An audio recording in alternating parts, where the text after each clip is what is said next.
Hello friends, स्वागत है आपका मेरे चैनल में। जैसा कि आपको थंबनेल से पता चल गया होगा कि आज हम किस बारे में बात करने वाले हैं। तो फ्रेंड्स, आज हम बात करेंगे इंग्लिश लैंग्वेज को सीखने के लिए कौन से टॉपिक से शुरुआत करनी चाहिए। बहुत से लोग ऐसे हैं जो अपनी इंग्लिश को इम्प्रूव करने की शुरुआत करना चाहते हैं और वे हमेशा कन्फ्यूज़ रहते हैं कि क्या पढ़ें, कौन सा चैप्टर सबसे पहले पढ़ें। उनके सामने जो भी बुक आती है, वीडियो दिखाई देता है, वो उसको पढ़ना और देखना शुरू कर देते हैं।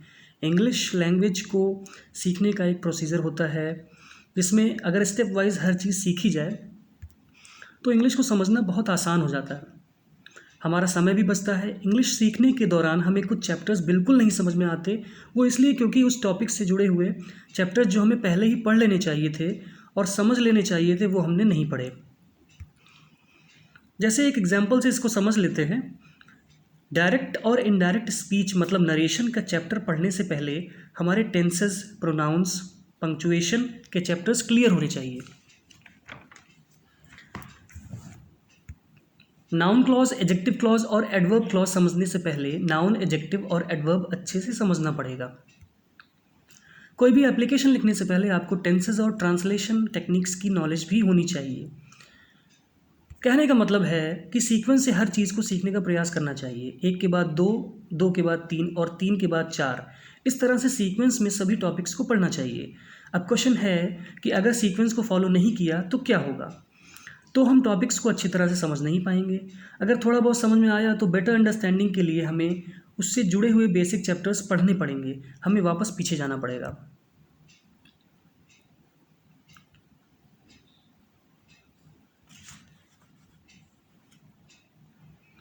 अगर आप कोई लेटर लिखना चाहते हैं इंग्लिश में तो आपको टेंसेस, वोकैबलरी और ग्रामर की नॉलेज पहले से ही होनी चाहिए। अगर नहीं है तो आप लेटर नहीं लिख पाएंगे। अब हमें ये जानना है कि इंग्लिश लैंग्वेज को सीखने के लिए कौन सा टॉपिक सबसे पहले पढ़ना चाहिए। ये टॉपिक हमारे इंग्लिश ग्रामर का बेस है।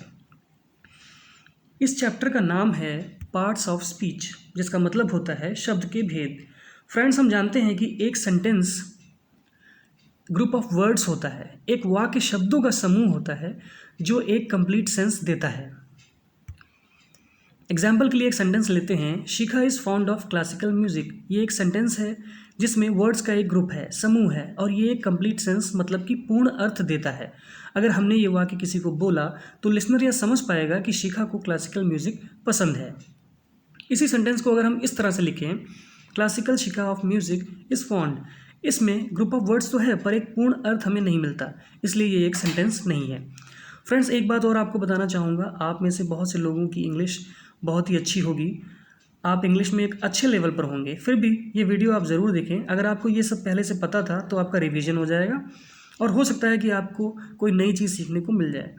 अब हमने देखा कि एक सेंटेंस ग्रुप ऑफ वर्ड से मिलकर बना होता है। हमारा सेंटेंस था Shikha is fond of classical music, और इस वाक्य में कुछ शब्द हैं, वर्ड्स हैं। इन्हीं वर्ड्स के प्रकार को पार्ट्स ऑफ स्पीच कहते हैं। पार्ट्स ऑफ स्पीच संख्या में 8 होते हैं और ये 8 पार्ट्स ऑफ स्पीच हैं noun, pronoun, adjective, verb, adverb, preposition, conjunction, interjection. Parts of speech को सेंटेंस में अलग अलग तरह से प्रयोग किया जाता है। एक सेंटेंस की हेल्प से इसको समझने की कोशिश करते हैं। हमारा सेंटेंस है Priya wrote a letter to her father.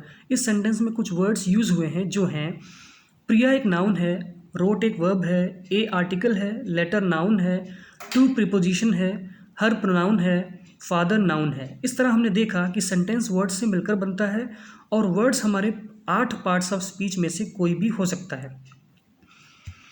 Friends, एक पॉइंट ध्यान रखिएगा कि हमारे आर्टिकल जो होते हैं ए, एन और द, वो सेंटेंस में यूज़ तो किए जाते हैं पर पार्ट्स ऑफ स्पीच का हिस्सा नहीं होते हैं, वो इस कैटेगरी में नहीं आते। फ्रेंड्स, अब इस क्वेश्चन का आंसर हमें मिल गया होगा कि पार्ट्स ऑफ स्पीच ही सबसे पहले क्यों पढ़ें अगर इंग्लिश सीखने की शुरुआत करनी है तो। क्योंकि हमारे किसी भी सेंटेंस का 90% से ज़्यादा का पार्ट्स ऑफ स्पीच ही होगा। आप कोई भी सेंटेंस उठा लीजिए या खुद बनाइए और उस वाक्य को पार्ट्स ऑफ स्पीच में क्लासीफाई करने की कोशिश करिए, आपको ये बात समझ में आ जाएगी। इसे एक और सेंटेंस लेकर समझते हैं। हमारा सेंटेंस है Anushka is a very beautiful girl. इस सेंटेंस में अनुष्का और गर्ल नाउन है, इज़ वर्ब है, ए आर्टिकल है, वेरी एडवर्ब है, ब्यूटीफुल एडजेक्टिव है। आई होप कि आपको पार्ट्स ऑफ स्पीच अच्छी तरह से समझ में आ गया होगा। अब इसके सीक्वेंस को भी अच्छे से समझ लेते हैं कि पार्ट्स ऑफ स्पीच में कौन सी चीज़ पहले पढ़नी चाहिए और किस सीक्वेंस में पढ़नी चाहिए। तो सबसे पहले हम पढ़ेंगे नाउन। नाउन के बाद प्रोनाउन पढ़ेंगे, क्योंकि प्रोनाउन नाउन के बदले या उनकी जगह पर बोले जाते हैं। अब प्रोनाउन की डेफिनेशन हमारी नाउन से जुड़ी हुई है, तो पहले अब नाउन पढ़ेंगे, फिर प्रोनाउन समझ में आ जाएगा। अगर प्रोनाउन पहले पढ़ेंगे तो हमें नाउन समझने के लिए पीछे जाना पड़ेगा और नाउन समझना पड़ेगा। तो हम प्रोनाउन को स्टार्ट करने के बाद गलती का एहसास होने पर नाउन के पास वापस क्यों जाएं, क्यों ना हम सीक्वेंस से ही पढ़ें, पहले नाउन फिर प्रोनाउन। प्रोनाउन के बाद हम पढ़ेंगे एडजेक्टिव, क्योंकि ये भी नाउन की विशेषता बताते हैं। फिर पढ़ेंगे वर्ब, एडवर्ब पढ़ेंगे। इससे भी एडवर्ब वर्ब के बाद इसलिए पढ़ेंगे क्योंकि एडवर्ब वर्ब एडजेक्टिव और खुद एडवर्ब के मीनिंग में कुछ ऐड करते हैं, कुछ मतलब कुछ और इन्फॉर्मेशन। फिर पढ़ेंगे प्रीपोजिशन, कंजंक्शन और इंटरजेक्शन। तो इस प्रकार पार्ट्स ऑफ स्पीच पढ़ने का हमारा सीक्वेंस बनता है noun, pronoun, adjective, verb, adverb, preposition, conjunction और इंटरजेक्शन। आप सभी पार्ट्स ऑफ स्पीच की डेफिनेशन पर एक नज़र डाल लीजिए। बिल्कुल शॉर्ट में आज समझाऊंगा, सिर्फ ब्रीफ इंट्रोडक्शन ही दूंगा। इन टॉपिक्स पर एक अलग अलग वीडियो बनाकर समझाना पड़ेगा। इस वीडियो के बाद नाउन पर एक डिटेल वीडियो और सभी पार्ट्स ऑफ स्पीच पर एक डिटेल वीडियो बनाऊंगा, आप लोग ज़रूर देखिएगा। शुरू करते हैं नाउन से। नाउन की डेफिनेशन होती है word used as the name of a place, person, thing. मतलब किसी व्यक्ति, स्थान या वस्तु के नाम को संज्ञा कहते हैं। व्यक्ति का नाम जैसे सुरेश, पंकज, राहुल। स्थान का नाम जैसे आगरा, दिल्ली, कोटा। और थिंग की डेफिनेशन थोड़ी ब्रॉड है, इसमें वो सभी चीज़ें आती हैं जो काम हम अपनी सेंसेस से कर सकते हैं। हमारी 5 सेंसेस हैं, साइट, हियरिंग, स्मेल, टेस्ट और टच। हर वो चीज़ नाउन है जिसे हम देख सकते हैं, सुन सकते हैं, जिसकी गंध ले सकते हैं, स्वाद ले सकते हैं और महसूस कर सकते हैं। अभी आप अपने कमरे में बैठे हैं और आप जो चीज़ें देख सकते हैं वो हो सकती हैं pen, table, TV, clock, chair, bed और भी बहुत कुछ। ये सभी नाउन है। अब चलते हैं प्रोनाउन पे।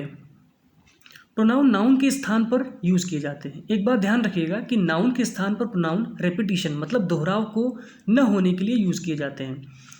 बार बार नाउन्स का प्रयोग करेंगे तो हमारा सेंटेंस बहुत अजीब सा लगेगा। इसको एग्जाम्पल से समझ लीजिए। मान लीजिए मैं अपने फ्रेंड के बारे में कुछ लिख रहा हूँ, इसमें हम प्रोनाउन का यूज़ नहीं करेंगे।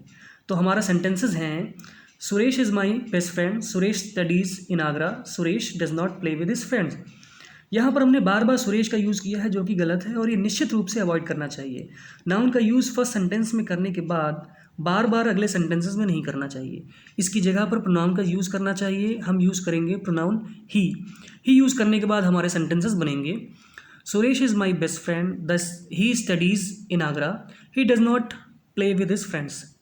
अब चलते हैं एडजेक्टिव पर। ये वे शब्द होते हैं जो नाउन की विशेषता बताते हैं, नाउन की मीनिंग में कुछ ऐड करते हैं।